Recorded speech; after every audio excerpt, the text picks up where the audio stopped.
We've spent the last month or so taking a closer look at the health status of our region. Tennessee is one of the least healthy states in the nation.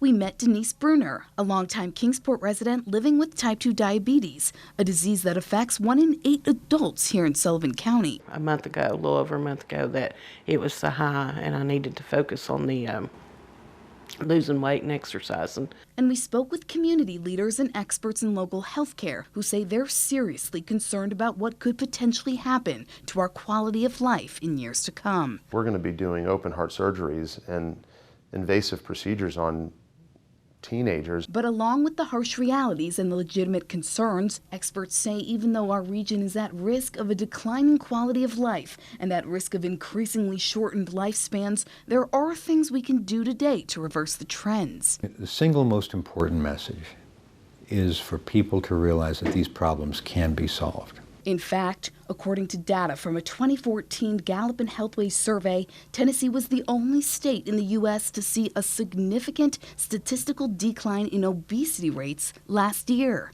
Of course, our state's population still has one of the highest adult obesity rates in the nation. But Alan Levine tells me the first step in attempting to solve any multifaceted dilemma is to recognize its components. Identify what are the specific trigger points that we can focus on, that if you've addressed that, then all the other variables improve in terms of the likelihood of good health. Those variables, Levine says it starts with education in the early years. Poverty leads to poor health.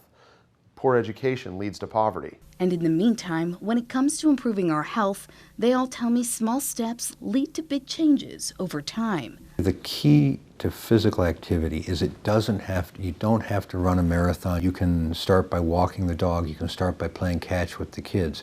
Start with whatever is appropriate for where you are. Dr. May at the Sullivan County Regional Health Department advises opting for fresh and whole foods whenever possible. Watch your caloric intake, learn to count your calories, and try to eat the appropriate type of calories. And for Denise Bruner, well, she says she's working on making those changes bit by bit, one day at a time.